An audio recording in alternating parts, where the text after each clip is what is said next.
kichwa chake. Maana yake Yesu hakuwa analala. Hakuwa analala. Maandiko yanasema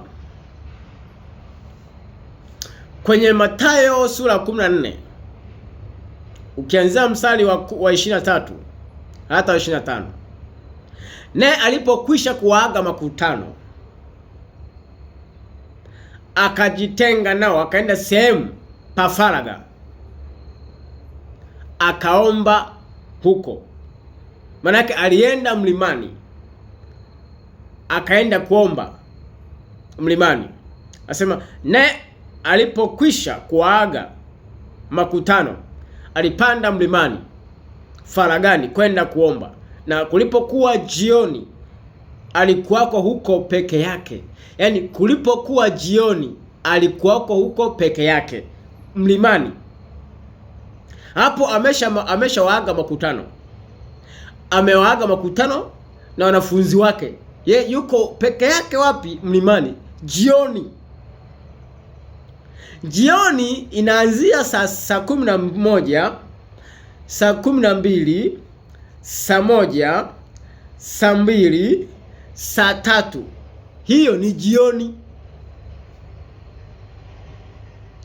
Jioni Biblia inapozungumza jioni, hata jioni, maana yake ni kuanzia saa 11, saa 12 jioni, saa 1 jioni, ambao unaweza ukasema ni usiku lakini ni jioni. Saa 2 jioni, ambao unaweza ukasema ni saa 2 ya usiku lakini ni sio saa 2 ya usiku, ni saa 2 ya jioni. Saa 3 jioni, ambao unaweza ukasema ni saa 3 ya usiku lakini sio sasa usiku, ni saa 3 ya jioni. Alikuwako huko anaomba peke yake. Hiyo ni jioni. Haya, anaomba mlimani jioni. Haleluya. Na kile chombo, wanafunzi wake, yeye yupo anaomba, wanafunzi wake wakapanda mashua kwenda mahali kwingine. Lakini neno linasema na kile chombo kimekwisha kufika katikati ya bahari, kinataabika sana na mawimbi. Haleluya.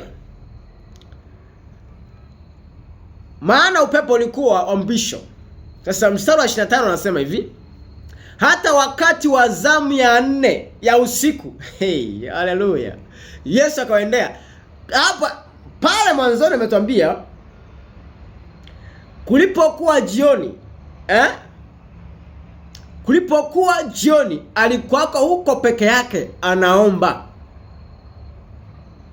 Kulipokuwa jioni alikuweko huko peke yake anaomba. Lakini ilipofika zamu ya usiku, zamu ya 4 ya usiku, akawaendea akienda kwa miguu juu ya bahari. Hiyo ni zamu ya nini? Ya usiku. Na pale alikuwa kulipokuwa jioni alikuwako mlimani anaomba. Sasa nataka nikuonyeshe kwa nini Yesu alikuwa halali na alikuwa anaomba. Manake huyu mtu alikuwa hana muda wa kulala, alikuwa na muda mwingi zaidi ya kumtafuta Mungu. Mstari wa 23 anasema alipokwisha kuaga makutano, akaenda mlimani faragani, akaomba.